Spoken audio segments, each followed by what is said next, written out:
Eyre by Charlotte Bronte. Chapter 17. A week passed, and no news arrived of Mr. Rochester. 10 days, and still he did not come.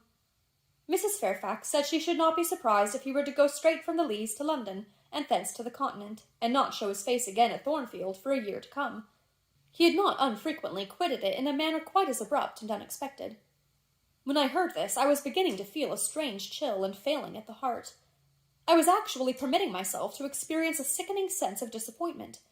But rallying my wits and recollecting my principles, I at once called my sensations to order, and it was wonderful how I got over the temporary blunder, how I cleared up the mistake of supposing Mr. Rochester's movements a matter in which I had any cause to take a vital interest. Not that I humbled myself by a slavish notion of inferiority.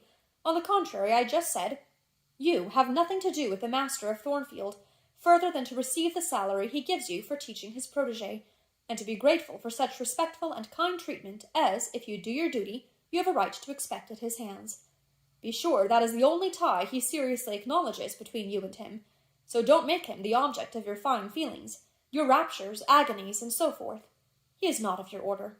Keep to your caste, and be too self-respecting to lavish the love of the whole heart, soul, and strength where such a gift is not wanted and would be despised."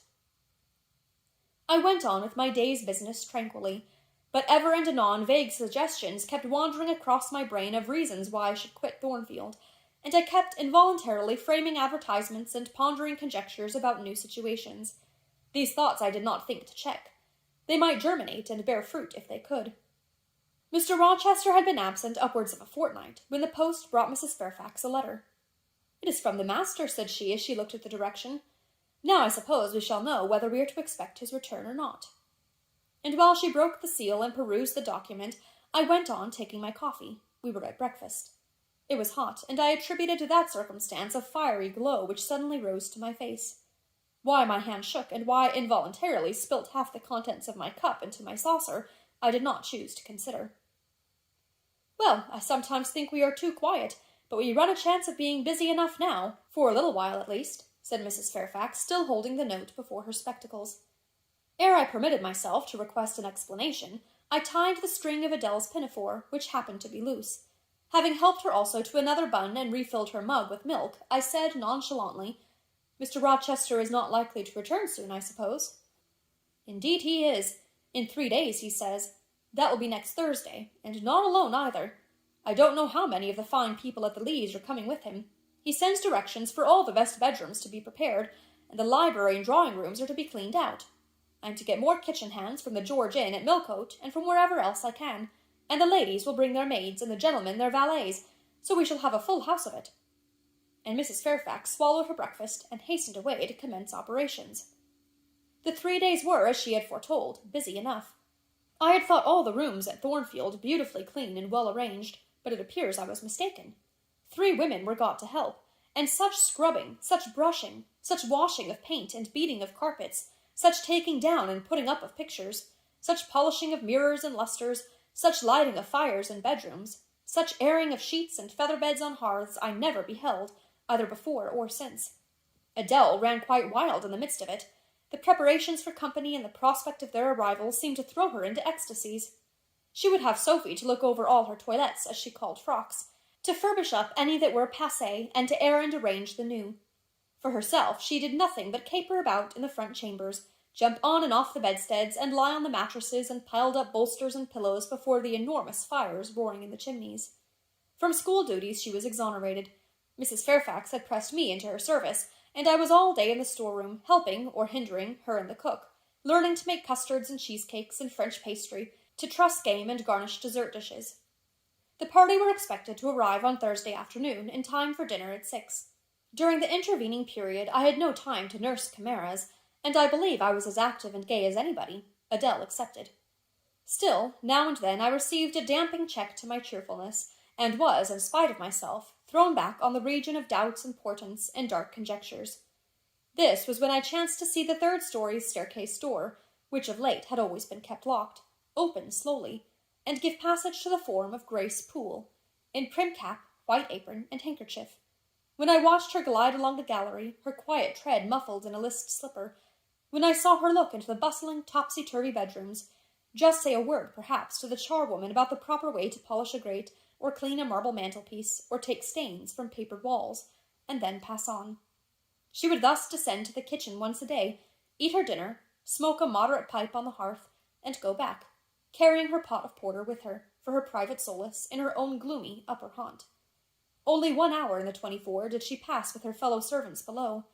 All the rest of her time was spent in some low-ceiled, oaken chamber of the second story.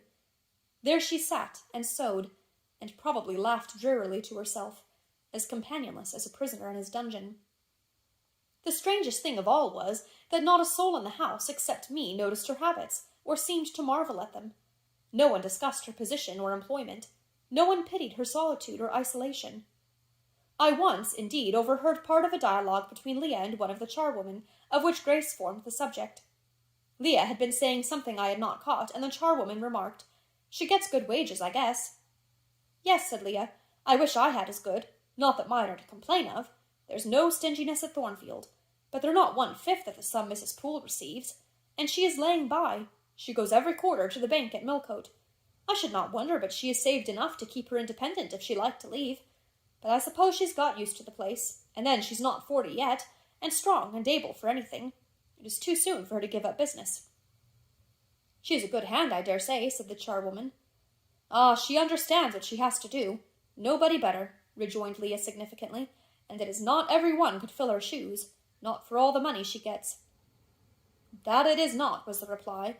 "I wonder whether the master—" The charwoman was going on, but here Leah turned and perceived me, and she instantly gave her companion a nudge. "Doesn't she know?" I heard the woman whisper. Leah shook her head, and the conversation was of course dropped. All I had gathered from it amounted to this, that there was a mystery at Thornfield, and that from participation in that mystery I was purposely excluded. Thursday came. All work had been completed the previous evening. Carpets were laid down, bed-hangings festooned, radiant white counterpanes spread, toilet tables arranged, furniture rubbed, flowers piled in vases. Both chambers and saloons looked as fresh and bright as hands could make them. The hall, too, was scoured, and the great carved clock, as well as the steps and banisters of the staircase, were polished to the brightness of glass. In the dining-room, the sideboard flashed resplendent with plate. In the drawing-room and boudoir, vases of exotics bloomed on all sides. Afternoon arrived. Mrs. Fairfax assumed her best black satin gown, her gloves, and her gold watch, for it was her part to receive the company, to conduct the ladies to their rooms, etc.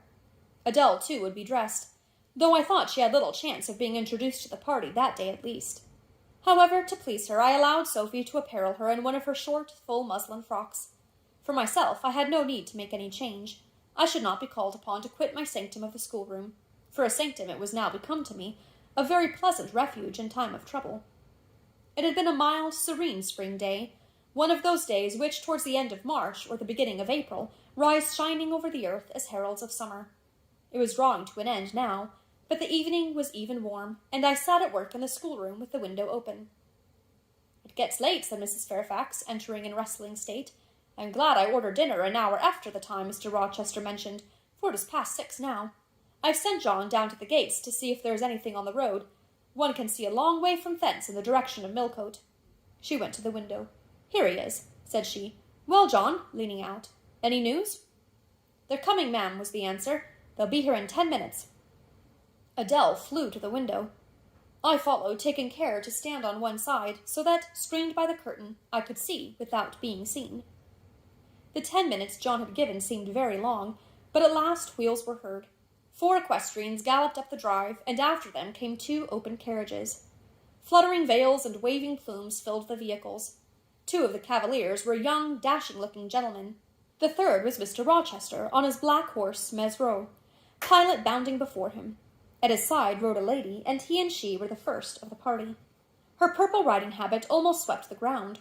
Her veil streamed long on the breeze. Mingling with its transparent folds and gleaming through them shone rich raven ringlets. "Miss Ingram!" exclaimed Mrs. Fairfax, and away she hurried to her post below.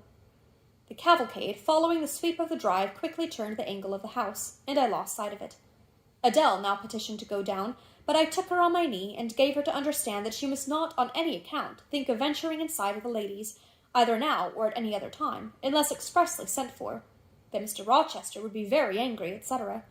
Some natural tears she shed on being told this, but as I began to look very grave, she consented at last to wipe them. A joyous stir was now audible in the hall. Gentlemen's deep tones and ladies' silvery accents blent harmoniously together, and distinguishable above all, though not loud, was the sonorous voice of the master of Thornfield Hall, welcoming his fair and gallant guests under its roof. Then light steps ascended the stairs, and there was a tripping through the gallery, and soft cheerful laughs, and opening and closing doors, and, for a time, a hush. Elle change de toilette, said Adele, who, listening attentively, had followed every movement, and she sighed.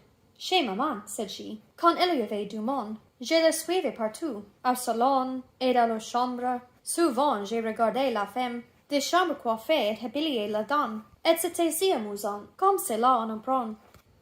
Don't you feel hungry, Adele? Mais oui, mademoiselle. Well, 5 or 6 heures que nous n'avons pas mangé. Well now, while the ladies are in their rooms, I will venture down and get you something to eat. And issuing from my asylum with precaution, I sought a back stairs which conducted directly to the kitchen. All in that region was fire and commotion. The soup and fish were in the last stage of projection, and the cook hung over her crucibles in a frame of mind and body threatening spontaneous combustion. In the servants' hall, 2 coachmen and 3 gentlemen's gentlemen stood or sat round the fire. The Abigails, I suppose, were upstairs with their mistresses. The new servants that had been hired from Millcote were bustling about everywhere. Threading this chaos, I at last reached the larder. There I took possession of a cold chicken, a roll of bread, some tarts, a plate or 2, and a knife and fork.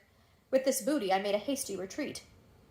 I had regained the gallery and was just shutting the back door behind me when an accelerated hum warned me that the ladies were about to issue from their chambers.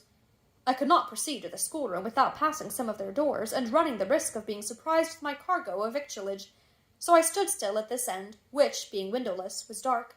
Quite dark now, for the sun was set and twilight gathering. Presently the chambers gave up their fair tenants one after another.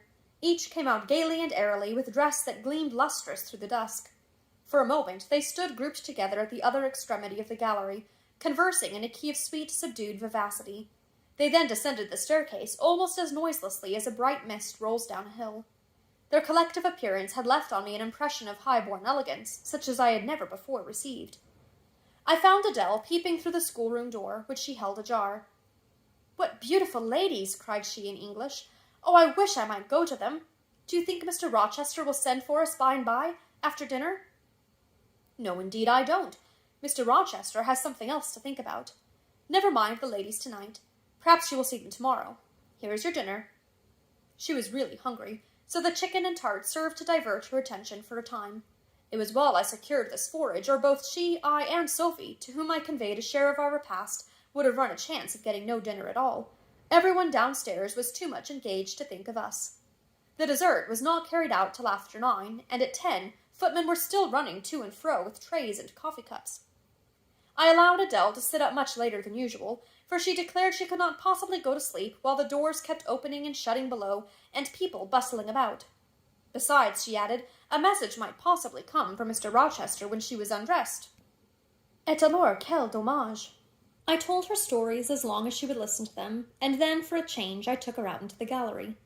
The hall lamp was now lit, and it amused her to look over the balustrade and watch the servants passing backwards and forwards. When the evening was far advanced, a sound of music issued from the drawing-room, whither the piano had been removed. Adele and I sat down on the top step of the stairs to listen. Presently a voice blent with the rich tones of the instrument. It was a lady who sang, and very sweet her notes were. The solo over, a duet followed, and then a glee. A joyous, conversational murmur filled up the intervals. I listened long. Suddenly I discovered that my ear was wholly intent on analyzing the mingled sounds, and trying to discriminate amidst the confusion of accents those of Mr. Rochester, and when it caught them, which it soon did, it found a further task in framing the tones, rendered by distance inarticulate, into words. The clock struck 11. I looked at Adele, whose head leant against my shoulder. Her eyes were waxing heavy, so I took her up in my arms and carried her off to bed. It was near 1 before the gentlemen and ladies sought their chambers. The next day was as fine as its predecessor. It was devoted by the party to an excursion to some site in the neighborhood. They set out early in the forenoon, some on horseback, the rest in carriages. I witnessed both the departure and the return. Miss Ingram, as before, was the only lady equestrian, and, as before, Mr. Rochester galloped at her side. The two rode a little apart from the rest. I pointed out this circumstance to Mrs. Fairfax, who was standing at the window with me. "You said it was not likely they should think of being married," said I, "but you see Mr. Rochester evidently prefers her to any of the other ladies." "Yes, I dare say. No doubt he admires her." "And she him," I added. "Look how she leans her head towards him, as if she were conversing confidentially. I wish I could see her face. I have never had a glimpse of it yet." "You will see her this evening," answered Mrs. Fairfax. "I happened to remark to Mr. Rochester how much Adele wished to be introduced to the ladies, and he said, 'Oh, let her come into the drawing-room after dinner, and request Miss Eyre to accompany her.'" "Yes, he said that from mere politeness. I need not go, I am sure," I answered. "Well, I observed to him that as you were unused to company, I did not think you would like appearing before so gay a party, all strangers. And he replied, in his quick way, 'Nonsense. If she objects, tell her it is my particular wish, and if she resists, say I shall come and fetch her in case of contumacy.' I will not give him that trouble," I answered. "I will go, if no better may be, but I don't like it. Shall you be there, Mrs. Fairfax?" "No, I pleaded off, and he admitted my plea. I'll tell you how to manage so as to avoid the embarrassment of making a formal entrance, which is the most disagreeable part of the business. You must go into the drawing-room while it is empty, before the ladies leave the dinner-table. Choose your seat in any quiet nook you like. You need not stay long after the gentlemen come in, unless you please. Just let Mr. Rochester see you are there, and then slip away. Nobody will notice you." "Will these people remain long, do you think?" "Perhaps 2 or 3 weeks, certainly not more. After the Easter recess, Sir George Lynn, who was lately elected member for Millcote, will have to go up to town and take his seat. I dare say Mr. Rochester will accompany him. It surprises me that he has already made so protracted a stay at Thornfield."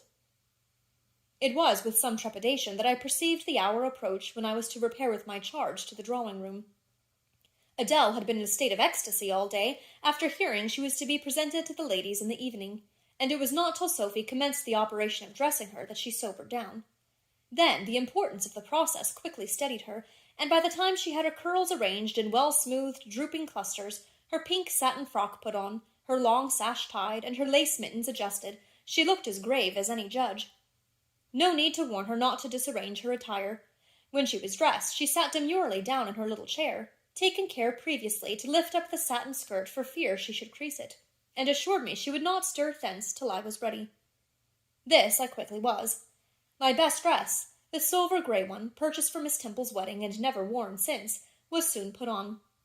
My hair was soon smoothed, my sole ornament, the pearl brooch, soon assumed. We descended. Fortunately, there was another entrance to the drawing-room than that through the saloon where they were all seated at dinner. We found the apartment vacant. A large fire burning silently on the marble hearth, and wax candles shining in bright solitude, amid the exquisite flowers with which the tables were adorned. The crimson curtain hung before the arch.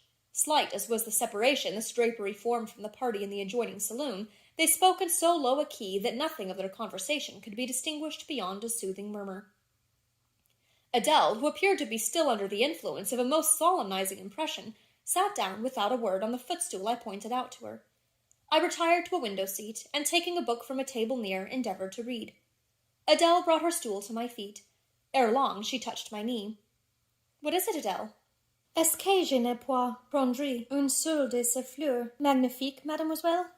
Seulement pour complete ma toilette." "You think too much of your toilette, Adele, but you may have a flower." And I took a rose from a vase and fastened it in her sash. She sighed a sigh of ineffable satisfaction, as if her cup of happiness were now full. I turned my face away to conceal a smile I could not suppress. There was something ludicrous as well as painful in the little Parisian's earnest and innate devotion to matters of dress. A soft sound of rising now became audible. The curtain was swept back from the arch. Through it appeared the dining-room, with its lit lustre pouring down light on the silver and glass of a magnificent dessert service covering a long table. A band of ladies stood in the opening. They entered, and the curtain fell behind them. There were but 8, yet somehow as they flocked in they gave the impression of a much larger number. Some of them were very tall. Many were dressed in white, and all had a sweeping amplitude of array that seemed to magnify their persons as a mist magnifies the moon. I rose and curtsied to them. 1 or 2 bent their heads in return, the others only stared at me. They dispersed about the room, reminding me by the lightness and buoyancy of their movements of a flock of white plumy birds. Some of them threw themselves in half-reclining positions on the sofas and ottomans, Some bent over the tables and examined the flowers and books. The rest gathered in a group round the fire. All talked in a low but clear tone which seemed habitual to them. I knew their names afterwards, and may as well mention them now. First, there was Mrs. Eshton and 2 of her daughters. She had evidently been a handsome woman, and was well preserved still. Of her daughters, the eldest, Amy, was rather little, naive and childlike in face and manner, and piquant in form. Her white muslin dress and blue sash became her well. The second, Louisa, was taller and more elegant in figure, with a very pretty face, of that order the French term minois chiffonné. Both sisters were fair as lilies. Lady Lynn was a large and stout personage of about 40, very erect, very haughty-looking, richly dressed in a satin robe of changeful sheen. Her dark hair shone glossily under the shade of an azure plume, and within the circlet of a band of gems. Mrs. Colonel Dent was less showy, but, I thought, more ladylike. She had a slight figure, a pale, gentle face, and fair hair. Her black satin dress, her scarf of rich foreign lace, and her pearl ornaments pleased me better than the rainbow radiance of the titled dame. But the 3 most distinguished, partly perhaps because the tallest figures of the band, were the Dowager Lady Ingram and her daughters, Blanche and Mary. They were all 3 of the loftiest stature of women. The Dowager might be between 40 and 50. Her shape was still fine. Her hair, by candlelight at least, still black. Her teeth, too, were still apparently perfect. Most people would have termed her a splendid woman of her age, and so she was, no doubt, physically speaking. But then there was an expression of almost insupportable haughtiness in her bearing and countenance. She had Roman features and a double chin, disappearing into a throat like a pillar. These features appeared to me not only inflated and darkened, but even furrowed with pride. And the chin was sustained by the same principle, in a position of almost preternatural erectness. She had likewise a fierce and a hard eye. It reminded me of Mrs. Reed's. She mouthed her words in speaking. Her voice was deep, its inflections very pompous, very dogmatical, very intolerant, in short. A crimson velvet robe and a shawl turban of some gold-wrought Indian fabric invested her, I suppose she thought, with a truly imperial dignity. Blanche and Mary were of equal stature, straight and tall as poplars. Mary was too slim for her height, but Blanche was molded like a Dian. I regarded her, of course, with special interest. First, I wished to see whether her appearance accorded with Mrs. Fairfax's description. Secondly, whether it at all resembled the fancy miniature I had painted of her. And thirdly, it will out, whether it were such as I should fancy likely to suit Mr. Rochester's taste. As far as person went, she answered point for point both to my picture and Mrs. Fairfax's description. The noble bust, the sloping shoulders, the graceful neck, the dark eyes, and black ringlets were all there. But her face? Her face was like her mother's. A youthful, unfurrowed likeness, the same low brow, the same high features, the same pride. It was not, however, so saturnine a pride. She laughed continually. Her laugh was satirical, and so was the habitual expression of her arched and haughty lip. Genius is said to be self-conscious. I cannot tell whether Miss Ingram was a genius, but she was self-conscious, remarkably self-conscious indeed. She entered into a discourse on botany with the gentle Mrs. Dent. It seemed Mrs. Dent had not studied that science, though, as she said, she liked flowers, especially wild ones. Miss Ingram had, and she ran over its vocabulary with an air. I presently perceived she was, what is vernacularly termed, trailing Mrs. Dent, that is, playing on her ignorance. Her trail might be clever, but it was decidedly not good-natured. She played. Her execution was brilliant. She sang. Her voice was fine. She talked French apart to her mamma, and she talked it well, with fluency and with a good accent. Mary had a milder and more open countenance than Blanche, softer features too, and a skin some shades fairer. Miss Ingram was dark as a Spaniard, but Mary was deficient in life. Her face lacked expression, her eye luster. She had nothing to say, and having once taken her seat, remained fixed like a statue in its niche. The sisters were both attired in spotless white. And did I now think Miss Ingram such a choice as Mr. Rochester would be likely to make? I could not tell. I did not know his taste in female beauty. If he liked the majestic, she was the very type of majesty. Then she was accomplished, sprightly. Most gentlemen would admire her, I thought, and that he did admire her I already seemed to have obtained proof. To remove the last shade of doubt, it remained but to see them together. You are not to suppose, reader, that Adele has all this time been sitting motionless on the stool at my feet. No, when the ladies entered, she rose, advanced to meet them, made a stately reverence, and said with gravity, Bonjour, mesdames. And Miss Ingram had looked down at her with a mocking air, and exclaimed, Oh, what a little puppet! Lady Lynn had remarked, It is Mr. Rochester's ward, I suppose, the little French girl he was speaking of. Mrs. Dent had kindly taken her hand and given her a kiss. Amy and Louisa Eshton had cried out simultaneously, What a love of a child!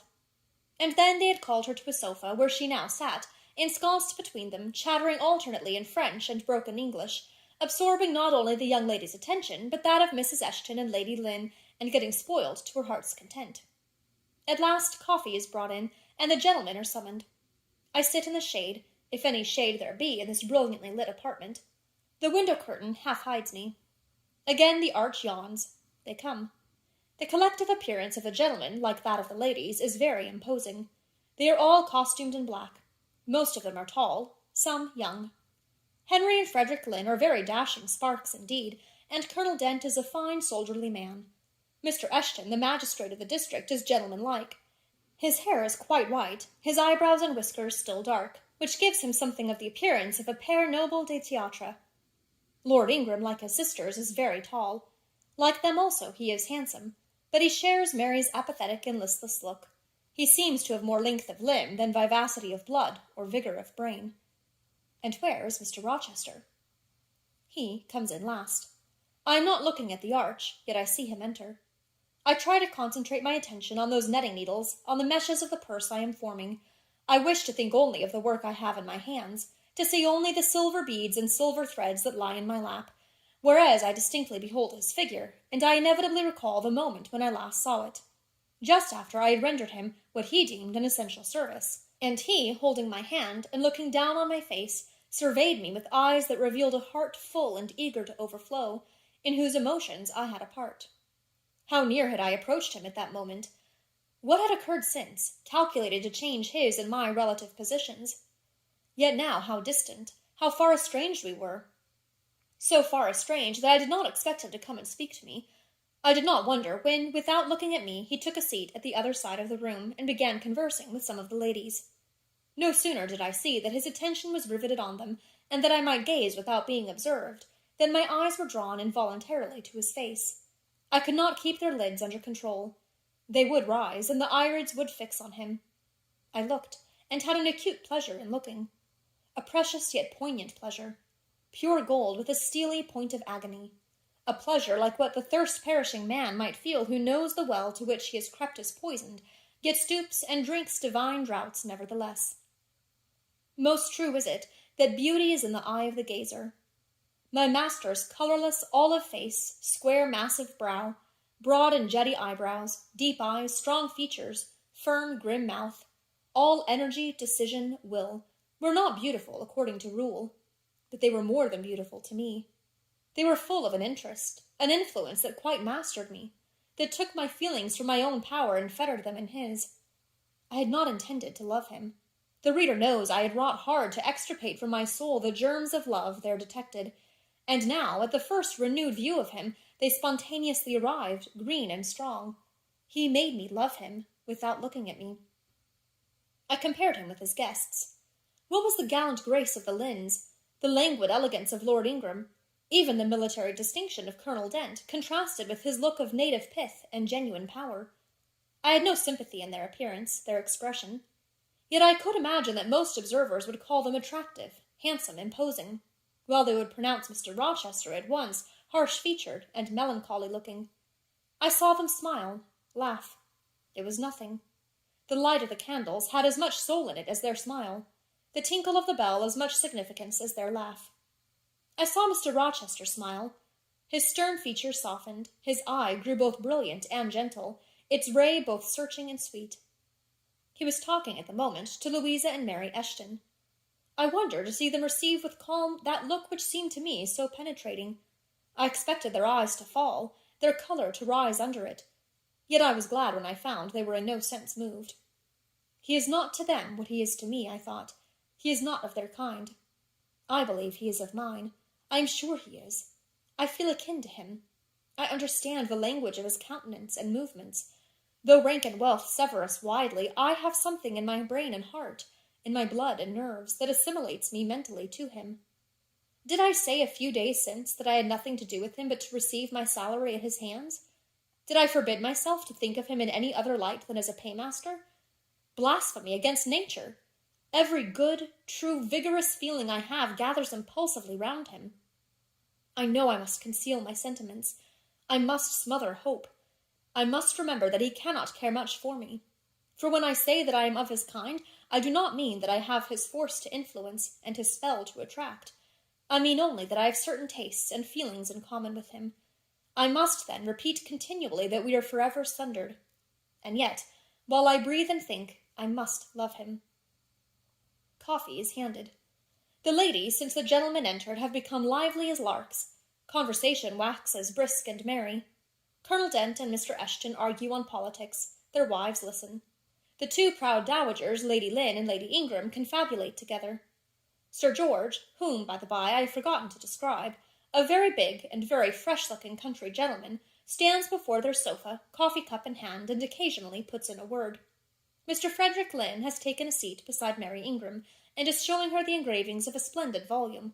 She looks, smiles now and then, but apparently says little. The tall and phlegmatic Lord Ingram leans with folded arms on the chair-back of the little and lively Amy Eshton.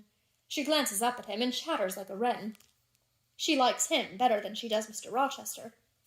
Henry Lynn has taken possession of an ottoman at the feet of Louisa. Adele shares it with him. He is trying to talk French with her, and Louisa laughs at his blunders. With whom will Blanche Ingram pair? She is standing alone at the table, bending gracefully over an album. She seems waiting to be sought, but she will not wait too long. She herself selects a mate. Mr. Rochester, having quitted the Eshtons, stands on the hearth as solitary as she stands by the table. She confronts him, taking her station on the opposite side of the mantelpiece. "Mr. Rochester, I thought you were not fond of children." "Nor am I." "Then what induced you to take charge of such a little doll as that?" pointing to Adele. "Where did you pick her up?" "I did not pick her up. She was left on my hands."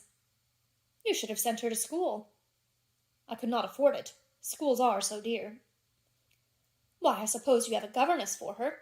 I saw a person with her just now. Is she gone?" "Oh, no. There she is still, behind the window curtain. You pay her, of course. I should think it quite as expensive, more so, for you have them both to keep in addition." I feared, or should I say hoped, the allusion to me would make Mr. Rochester glance my way, and I involuntarily shrank farther into the shade, but he never turned his eyes. "I have not considered the subject," said he indifferently, looking straight before him. "No, you men never do consider economy and common sense. You should hear mamma on the chapter of governesses. Mary and I have had, I should think, a dozen at least in our day, half of them detestable and the rest ridiculous, and all incubi. Were they not, mamma?" "Did you speak, my own?" The young lady, thus claimed as the dowager's special property, reiterated her question with an explanation. "My dearest, don't mention governesses. The word makes me nervous. I have suffered a martyrdom from their incompetency and caprice. I thank heaven I have now done with them." Mrs. Dent here bent over to the pious lady and whispered something in her ear. I suppose, from the answer elicited, it was a reminder that one of the anathematized race was present. "Tant pis," said her ladyship. "I hope it may do her good." Then, in a lower tone, but still loud enough for me to hear, "I noticed her. I am a judge of physiognomy, and in hers I see all the faults of her class." "What are they, madam?" inquired Mr. Rochester aloud.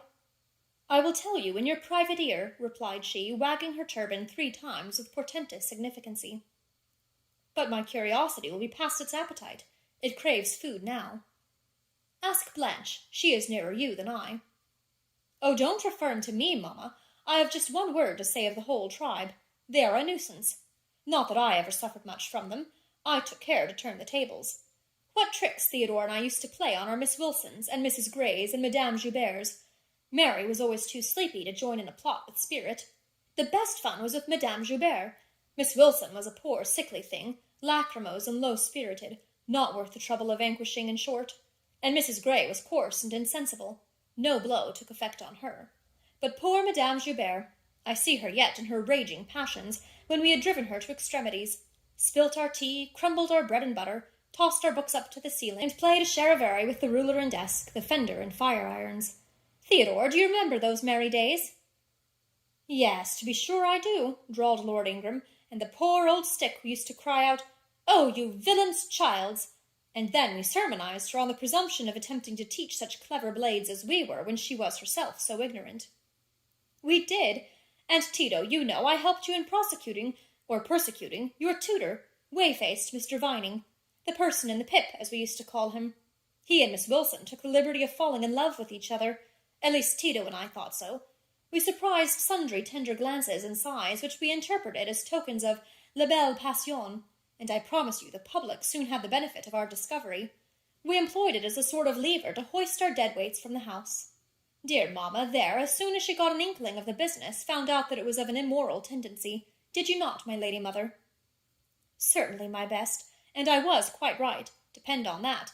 There are 1,000 reasons why liaisons between governesses and tutors should never be tolerated a moment in any well-regulated house. Firstly, oh, gracious mamma, spare us the enumeration. Our rest, we all know them. Danger of bad example to innocence of childhood, distractions and consequent neglect of duty on the part of the attached, mutual alliance and reliance, confidence thence resulting, insolence accompanying, mutiny and general blow-up.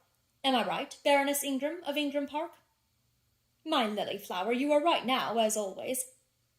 Then no more need be said. Change the subject.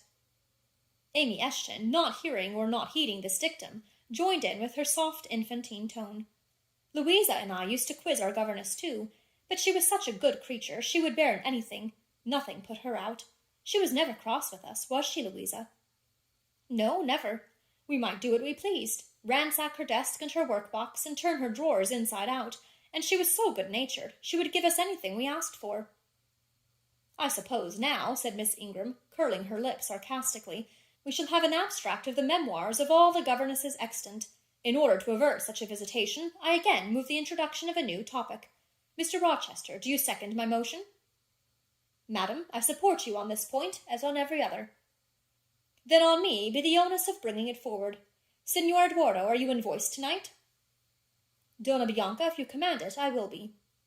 Then, signor, I lay on you my sovereign behest to furbish up your lungs and other vocal organs, as they will be wanted on my royal service. Who would not be the Rizzio of so divine a Mary? A fig for Rizzio, cried she, tossing her head with all its curls as she moved to the piano. It is my opinion the fiddler David must have been an insipid sort of fellow. I like Black Bothwell better.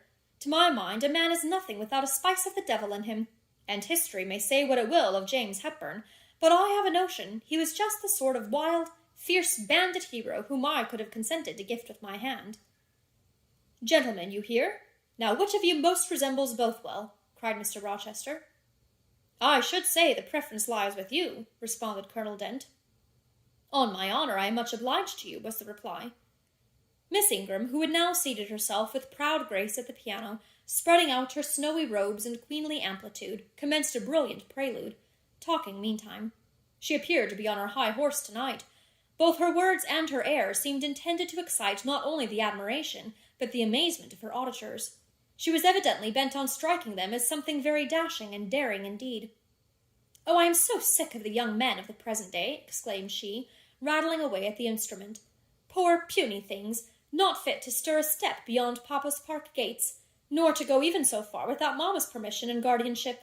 Creatures so absorbed in care about their pretty faces, and their white hands, and their small feet, as if a man had anything to do with beauty, as if loveliness were not the special prerogative of woman, her legitimate appanage and heritage.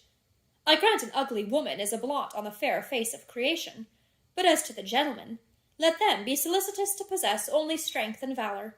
Let their motto be, hunt, shoot, and fight. The rest is not worth a fillip. Such should be my device were I a man. Whenever I marry, she continued after a pause which not interrupted, I am resolved my husband shall not be a rival, but a foil to me. I will suffer no competitor near the throne. I shall exact an undivided homage. His devotions shall not be shared between me and the shape he sees in his mirror. Mr. Rochester, now sing, and I will play for you. I am all obedience, was the response. Here, then, is a Corsair song. Know that I dote on Corsairs, and for that reason sing it con spirito. Commands from Miss Ingram's lips would put spirit into a mug of milk and water. Take care, then. If you don't please me, I will shame you by showing how such things should be done. That is offering a premium on incapacity. I shall now endeavour to fail. Gardez-vous bien. If you err wilfully, I shall devise a proportionate punishment. Miss Ingram ought to be clement, for she has it in her power to inflict a chastisement beyond mortal endurance. Ha! Explain, commanded the lady. Pardon me, madam. No need of explanation. Your own fine sense must inform you that one of your frowns would be a sufficient substitute for capital punishment. Sing, said she, and again touching the piano, she commenced an accompaniment in spirited style. Now is my time to slip away, thought I. But the tones that then severed the air arrested me. Mrs. Fairfax had said Mr. Rochester possessed a fine voice. He did. A mellow, powerful bass into which he threw his own feeling, his own force, finding a way through the ear to the heart, and there waking sensation strangely. I waited till the last deep and full vibration had expired, till the tide of talk, checked in an instant, had resumed its flow. I then quitted my sheltered corner, and made my exit by the side door, which was fortunately near. Thence a narrow passage led into the hall. In crossing it, I perceived my sandal was loose. I stopped to tie it, kneeling down for that purpose on the mat at the foot of the staircase. I heard the dining-room door unclose. A gentleman came out. Rising hastily, I stood face to face with him. It was Mr. Rochester. "How do you do?" he asked. "I am very well, sir." "Why did you not come and speak to me in the room?" I thought I might have retorted the question on him who put it, but I would not take that freedom. I answered, "I did not wish to disturb you, as you seemed engaged, sir." "What have you been doing during my absence?" "Nothing particular. Teaching Adele, as usual." "And getting a good deal paler than you were, as I saw at first sight. What is the matter?" "Nothing at all, sir." "Did you take any cold that night you half drowned me?" "Not the least." "Return to the drawing-room. You are deserting too early." "I am tired, sir." He looked at me for a minute. "And a little depressed," he said. "What about? Tell me." "Nothing. Nothing, sir. I am not depressed." "But I affirm that you are. So much depressed that a few more words would bring tears to your eyes. Indeed, they are there now, shining and swimming. And a bead has slipped from the lash and fallen onto the flag. If I had time, it was not in mortal dread as some prating prig of a servant passing, I would know what all this means. Well, tonight I excuse you. But understand that so long as my visitors stay, I expect you to appear in the drawing-room every evening. It is my wish. Don't neglect it. Now go and send Sophie for Adele. Good night, my—" He stopped, bit his lip, and abruptly left me.